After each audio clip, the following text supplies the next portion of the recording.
Ask who is the more frugal between us. Charlie, who do you think?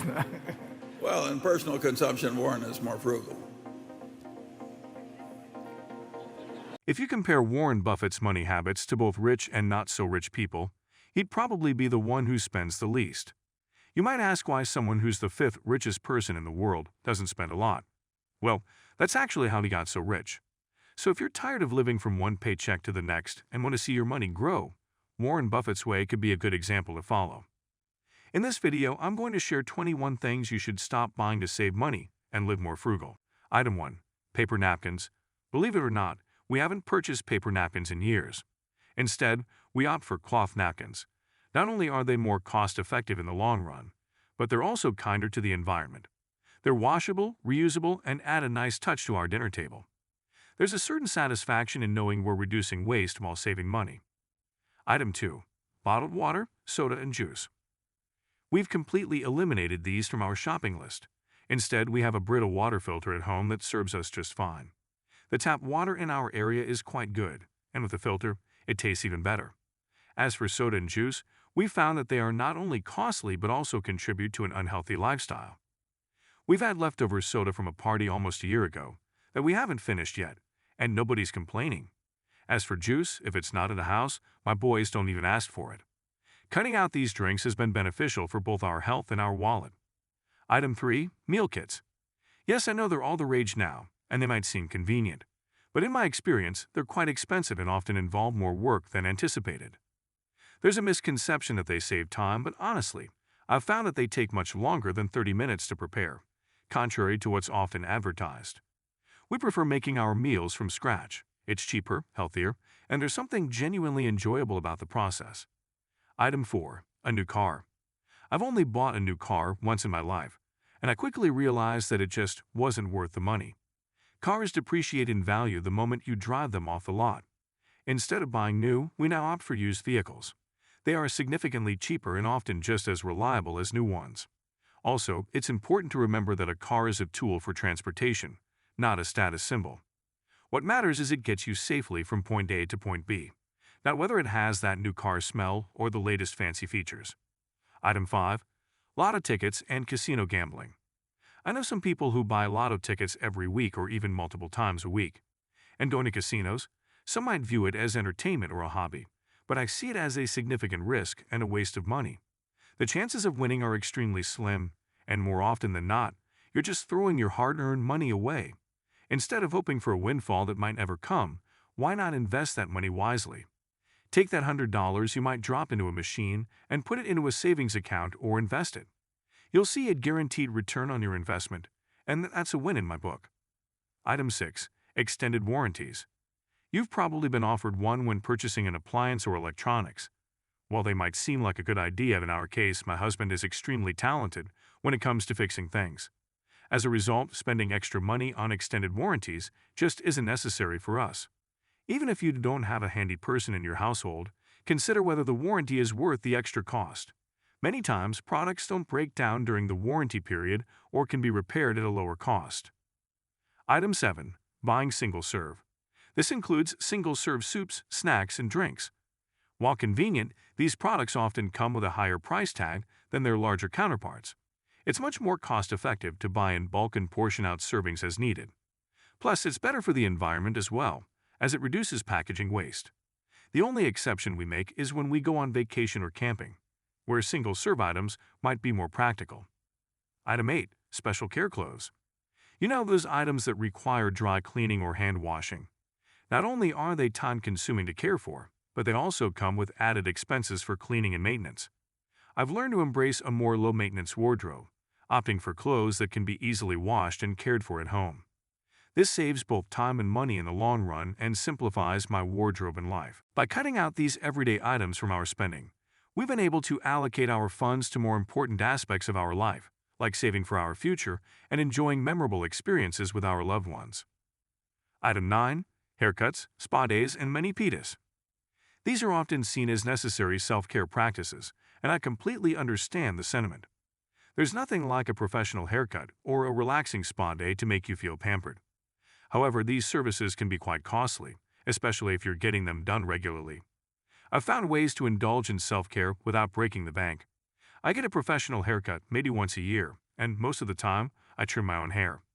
As for spa days and mini pitas, there are plenty of DIY options that can provide similar results at a fraction of the cost.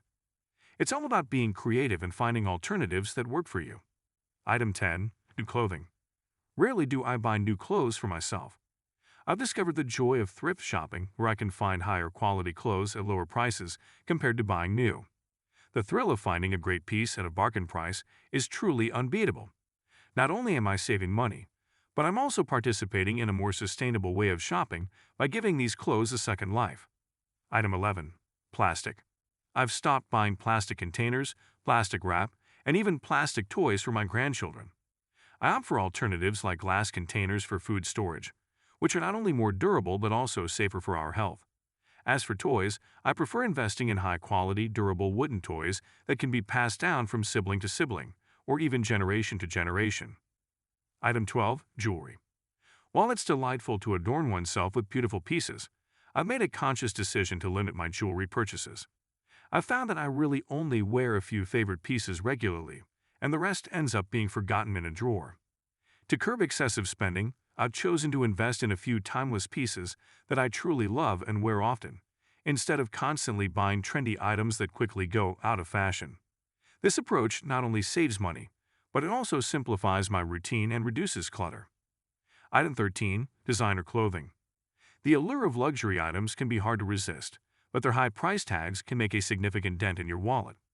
I used to feel a rush whenever I would purchase a new designer bag, wallet, or shoes, but over time, I realized that the satisfaction was short-lived.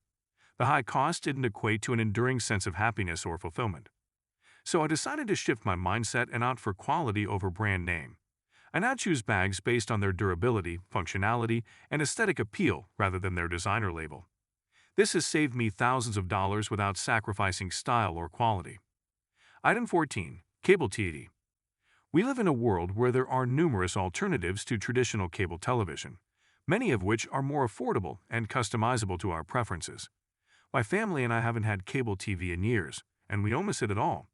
There are plenty of free or cheap options, like streaming services, that cater to our entertainment needs without the hefty price tag of cable. Cutting the cord has allowed us to save a significant amount each month. Item 15. Makeup and subscription beauty boxes. While these services can be fun and exciting, they can also be a drain on our wallets, especially if we're not using all the products we receive. My wife has chosen to adopt a minimalist approach to makeup, only purchasing and using the essentials. This not only saves us money but also simplifies her daily routine. Item 16. Subscriptions. While these can be convenient for products that we use regularly, they can also lead to unnecessary spending if we're not careful. I used to have an auto subscription for my son's protein powder, but I found that we ended up with more than we needed. To avoid wasting money, I canceled the auto subscription and now only purchase what we need when we need it.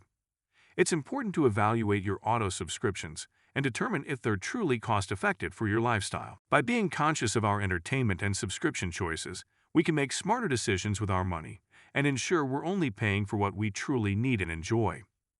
Item 17. Decorations. Now, don't get me wrong, I love a beautifully decorated home as much as the next person. It brings warmth, character, and personality to a living space. But I've come to realize that often, our desire for newness tends to translate into buying more decorative items than we really need, leading to clutter and overspending. What I do now is practice a minimalist approach. I choose timeless, versatile pieces that can be adapted for different settings, and I resist the urge to constantly revamp my home decor for each season or holiday.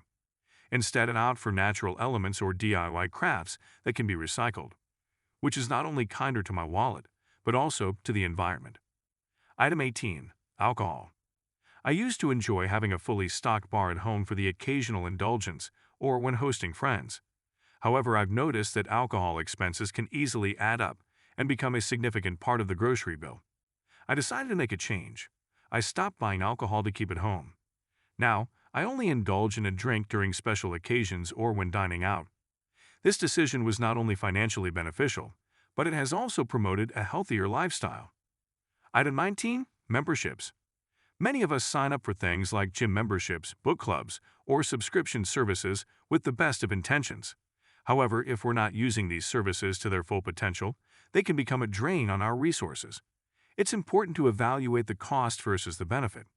I used to have several memberships that I barely used. After taking a hard look at my actual usage, I realized that I was wasting money. So I canceled them. Now, I only maintain memberships that I use frequently and that provide value that exceeds their cost. Item 20. Oil changes. I used to get my car's oil changed every 3 months or 3,000 miles, just as the sticker from the oil change place recommended. However, with advancements in automotive technology, many newer vehicles can go much longer between oil changes without any negative effects on the engine's longevity. I started to do some research and learned that my car could go for 7,500 miles or more between oil changes. This was a revelation. I was able to cut back on the frequency of oil changes, leading to substantial savings over time. Item 21. Impulse purchases driven by sales. Previously, I was under the impression that it was justifiable to buy items I neither needed nor wanted simply because they were on sale. The allure of a discount can give a false sense of urgency or exclusivity, making the purchase feel special. But in reality, it's far from it. If an item isn't essential, buying it only squanders money. Moreover, just because an item is discounted doesn't guarantee it falls within your budget. Imagine having a budget of $250 set aside for a weekend getaway, and you come across a trip discounted to $400. While it may appear to be a good deal, it significantly overshoots your budget. So is it worth throwing your financial plan out the window for it? Those were the 21 items. I hope this video has given you some food for thought.